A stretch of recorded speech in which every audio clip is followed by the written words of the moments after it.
इस वीडियो का पहला टॉपिक है कि आत्मा अपने साथ क्या लेके जाएगी। माना जब भी एक शरीर की मृत्यु होगी और आत्मा को जो दूसरा शरीर मिलेगा, तो एक शरीर में से दूसरे शरीर में साथ में क्या लेके जाएगी। तो मैं मानता हूँ कि दो चीजें साथ में लेके जाएगी। एक है उसके कर्मों की लेन देन, जिसको मैं उसका कार्मिक अकाउंट भी कहता हूँ, और दूसरा है उसके संस्कार, जिसको मैं उसके प्रोग्रामिंग्स भी कहता हूँ। इस वीडियो में मैं कर्मों की लेन देन के विषय में बात नहीं करूंगा, लेकिन मैंने ये जो कहा कि दूसरा उसके संस्कार भी साथ में लेके जाएगी, ये मेरे इस वीडियो का दूसरा टॉपिक है कि संस्कार से मेरा मतलब क्या है। तो संस्कार में सारी ही चीज आ जाती है। किसी व्यक्ति की वृत्तियां माना टेंडेंसीज, उसके विकार जैसे कि काम क्रोध लोभ मोह अहंकार भय चिंता राग द्वेष आदि आदि, उसकी पूरी की पूरी अवस्था। आगे के वीडियो में मैंने जो समझाया था, सतो प्रधान अवस्था रजो प्रधान अवस्था तमो प्रधान अवस्था, जो भी उस आत्मा की अवस्था लास्ट मोमेंट दे छोड़ते वक्त है, वो हमारे में भारत में कहा जाता है कि अंत मध्य सोगति। माना देह छोड़ने के समय जो अंतिम अवस्था रहेगी व्यक्ति की, वही वैसी ही उसकी गति होगी। और मैं मानता हूं कि वही सारी चीजें दूसरे शरीर में भी ट्रांसफर होगी।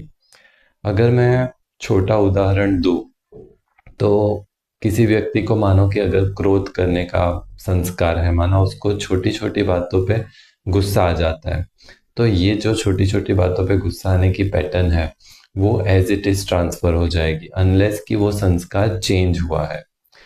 माना दूसरा शरीर जो मिलेगा, उसमें भी वो आत्मा को छोटी छोटी बातों पे गुस्सा आएगा। अगर कोई व्यक्ति को छोटी छोटी बातों पे बुरा लगता है, तो शरीर बदल जाएगा, फिर भी उसकी ये आदत, जो संस्कार है छोटी छोटी बातों पे बुरा लगने का, वो कंटिन्यू रहेगा, अनलेस कि वो चेंज हुआ है। अभी चेंज होने की मैं दो वजह देखता हूँ।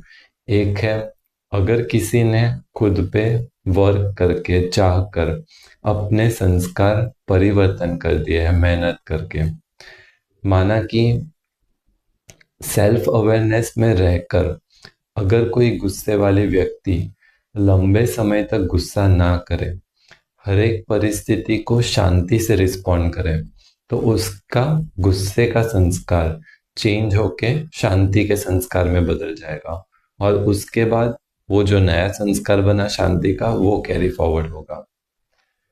दूसरी जो वजह मैं देखता हूँ, वो है बाह्य परिस्थितियों का इन्फ्लुएंस।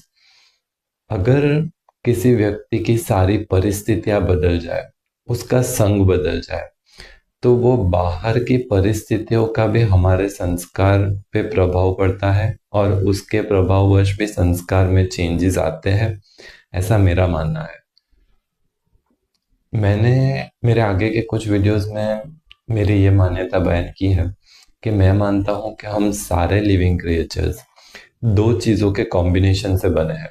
एक है आत्मा और दूसरा है प्रकृति।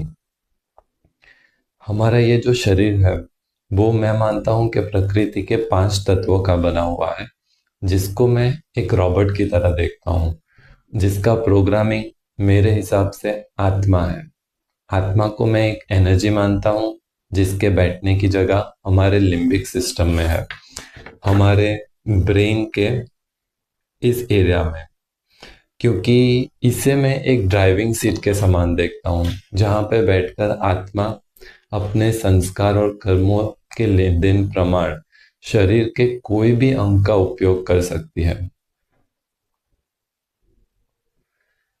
इस विषय में मैं भगवत गीता का एक श्लोक भी पढ़ना चाहूंगा इसके रिलेटेड।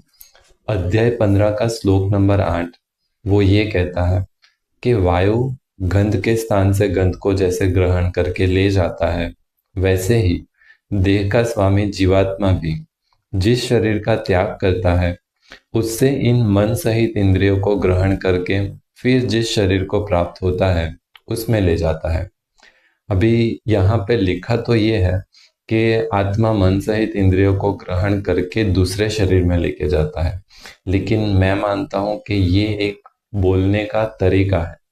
लेकिन इसका मतलब जो मैं समझता हूँ, वो ये है कि आत्मा जिस तरीके से, जिस पैटर्न में एक शरीर के मन और इंद्रियों का उपयोग कर रही है, उसी पैटर्न में दूसरे शरीर के मन और इंद्रियों का भी उपयोग करेगी।